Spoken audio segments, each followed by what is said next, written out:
तमाम वतन प्रेमियों को 78वें स्वाधीनता दिवस की अनंत अनंत शुभकामनाएं।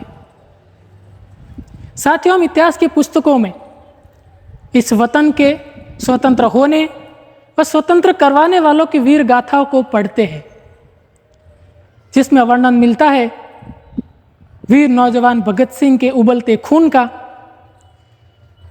चंद्रशेखर आजाद के ताउम्र आजाद रहने के संकल्प की दृढ़ता का, महात्मा गांधी के अहिंसा के सुमार्ग पर चलने का, झांसी की महारानी लक्ष्मीबाई की मर्दानी का। परंतु साथियों, जरा सोचिए, 200 वर्षों के ब्रिटिश हुकूमत के इस कालांतर में कई पीढ़ियां ऐसी गुजरी है जिन्होंने स्वाधीन करवाने में अपना सर्वस्व न्योछावर कर दिया था, परंतु दुर्भाग्य से वे इस स्वतंत्रता को छक भी नहीं सके।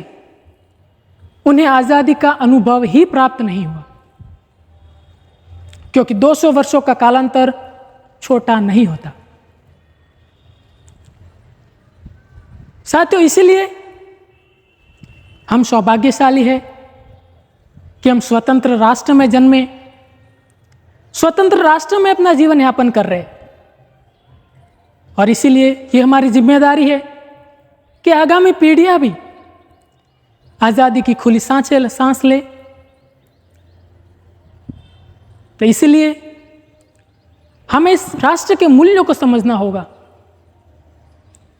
जिस प्रकार हम अधिकारों को लेकर दम भरते हैं, हमें मौलिक कर्तव्यों को भी उतना ही विशेष स्थान देना होगा, उन्हें भी सहर्ष स्वीकारना होगा।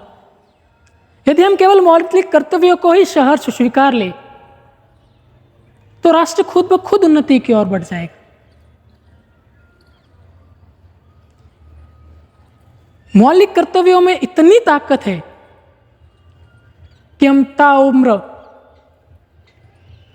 गुलामी की हमें बू तक नहीं आएगी। आगामी पीढ़ियां भी आजादी की में खुली सांसें ले पाएगी। आपसे निवेदन है कि मौलिक कर्तव्यों को समझे।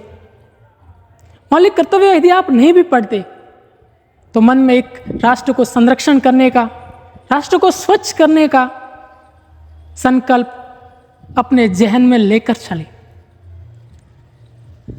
एक बार फिर आप सभी को मेरा नमस्कार। अंतिम 2 पंक्ति के साथ मैं अपनी वाणी को विराम दूंगा कि जो अब तक भी ना खोला वो खून नहीं पानी है, कि जो अब तक भी न खोला वो खून नहीं पानी है, और जो इस वतन के काम ना आए फिर तो व्यर्थ जवानी है। धन्यवाद।